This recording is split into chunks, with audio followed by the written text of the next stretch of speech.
Hello friends, guidance of job and education എന്ന ഈ ചാനലിലേക്ക് എല്ലാവർക്കും സ്വാഗതം. ഇന്നത്തെ വീഡിയോ എന്തെന്നാൽ മിൽമയിലുള്ള ജോബ് ഓഫറാണ്. ഓക്കെ, ജോബിൻ്റെ ഡീറ്റെയിലേക്ക് പോകുന്നതിന് മുമ്പായി ഇതുപോലുള്ള ജോബ് റിലേറ്റഡ് വീഡിയോസ് ലഭിക്കാനായി ഈ ചാനൽ ഒന്ന് സബ്സ്ക്രൈബ് ചെയ്യാനും ലൈക്ക് ചെയ്യാനും ഷെയർ ചെയ്യാനും കമൻറ്റ് ചെയ്യാനും മറക്കരുത്. എന്നാൽ നമുക്ക് ജോബിൻ്റെ ഡീറ്റെയിലേക്ക് പോകാം. കേരള സർക്കാർ മിൽമയിൽ സെയിൽസ് ഓഫീസർ റിക്രൂട്ട്മെന്റ് നടക്കുന്നു. കരാർ അടിസ്ഥാനത്തിൽ താൽക്കാലിക നിയമനമാണ് നടക്കുക.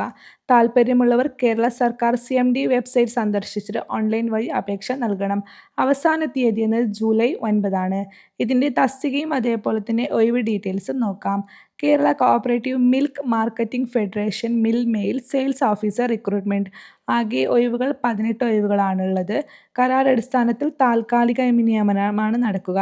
ഓക്കെ, ഏതൊക്കെ ജില്ലയിലാണ് ഒഴിവുള്ളത് നോക്കാം. തിരുവനന്തപുരം 2, ആലപ്പുഴ 2, പത്തനംതിട്ട 1 എറണാകുളം 5 തൃശ്ശൂർ 2 കോട്ടയം 1 കോഴിക്കോട് 2 പാലക്കാട് 1 മലപ്പുറം 1 കണ്ണൂർ 1 ഒക്കെ. ഒരു ജോബിലേക്ക് അപ്ലൈ ചെയ്യാനുള്ള ഏജ് ലിമിറ്റ് എത്രയെന്ന് നോക്കാം. 35 വയസ്സ് വരെ പ്രായമുള്ളവർക്ക് ഇതിലേക്ക് അപേക്ഷ സമർപ്പിക്കാവുന്നതാണ്. ഈ ഒരു ജോബിലേക്ക് തിരഞ്ഞെടുക്കുന്നവർക്ക് ലഭിക്കുന്ന ശമ്പളം എന്നത് പ്രതിമാസം 47,000 രൂപ വരെ ശമ്പളമായി ലഭിക്കുന്നതാണ്.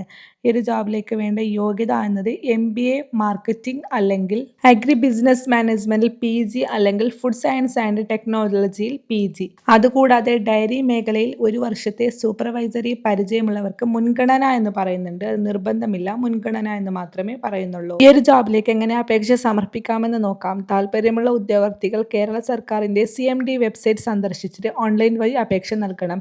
CMD വെബ്സൈറ്റ് സന്ദർശിക്കുക. ശേഷം നോട്ടിഫിക്കേഷനിൽ നിന്ന് റിക്രൂട്ട്മെന്റ് ലിങ്ക് തിരഞ്ഞെടുക്കുക. അതിൽ മിൽമ സെയിൽസ് ഓഫീസർ നോട്ടിഫിക്കേഷൻ കാണും.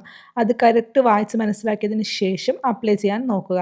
ഓക്കെ, ഇതിൻ്റെ നോട്ടിഫിക്കേഷൻ ലിങ്കും ഞാൻ ഡിസ്ക്രിപ്ഷൻ ബോക്സിൽ കൊടുക്കുന്നതാണ്. അതേപോലെ തന്നെ അപ്ലിക്കേഷൻ ലിങ്കും ഞാൻ ഡിസ്ക്രിപ്ഷൻ ബോക്സിൽ കൊടുക്കുന്നതാണ്.